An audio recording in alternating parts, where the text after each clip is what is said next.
आला हजरत इमाम अहले सुन्नत मुजद्दिदीन मिल्लत मेरे आला हजरत से किसी ने पूछा था कि हजरत जी बीबी नात पढ़ सकती है?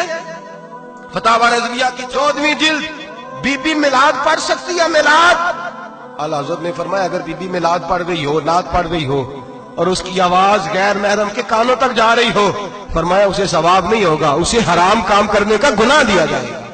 बीबी को मना है, वो नात की आवाज भी औरत का ही नहीं पढ़ता, दीन में तो औरत की आवाज का भी पर्दा है। दीन में तो औरत की हजरत सैयदा ज़ैनब, हजरत फातिमा की वो लख्ते जिगर जो मैदान करबला में इमाम हुसैन बराबर की शरीक रही सैयदना इमाम हुसैन के साथ। याह्या बिन मोइन कहते हैं मैं 15 साल तक हजरत ज़ैनब का पड़ोसी रहा हूं। 15 साल, घर बराबर होता है ना, बंदा बीबी देख ही लेता है।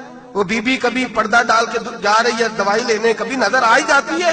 कहते 15 साल में सैयदा फातिमा की बेटी का पड़ोसी रहा हूं, मैंने कभी बुरके में छुपी हुई ज़ैनब भी नहीं देखी, बुरके में छुपी हुई ज़ैनब भी कभी नहीं देखी। हजरत अब्दुल्ला बिन जाफर तैयार जनाबे अली उल मुर्तजा के भाई थे, उनके बेटे के साथ इनका निकाह हुआ था, बीमार हो गई तो हजरत अब्दुल्ला कहने लगे ज़ैनब चल तुझे हकीम के पास ले जाऊं, तबीब के पास ले जाऊं। तो हजरत ज़ैनब कहने लगी आप जाइए मेरा हाल बता के दवाई ले आइए। तो हजरत अब्दुल्ला जाफर तैयार कहने लगे शरीयत में गुंजाइश है डॉक्टर के पास जाने, हकीम के पास जाने की गुंजाइश है, तू चलती क्यों नहीं?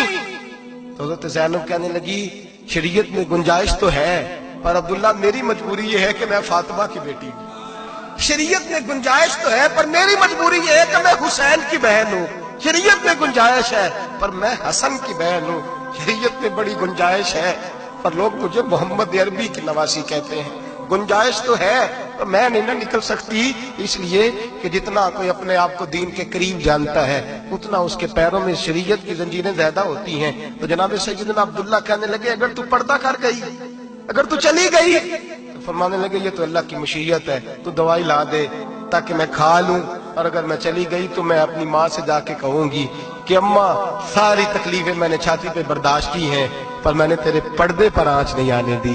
मेरे भाई ये उसवा नूर है, ये उसवा हसना है, ये हमें सिखाया जा रहा है। मेरे हबीब करीम की बीवियों का ये हाल था, बीवियों का अपने घर के आंगन में हजरत आयशा सिद्दीका, हजरत सौदा जनाबे अफसा अपने सेन में जब बैठती थी ना तो दीवार की तरफ मुंह करके बैठती थी, दीवार के साथ लग के दीवार की तरफ।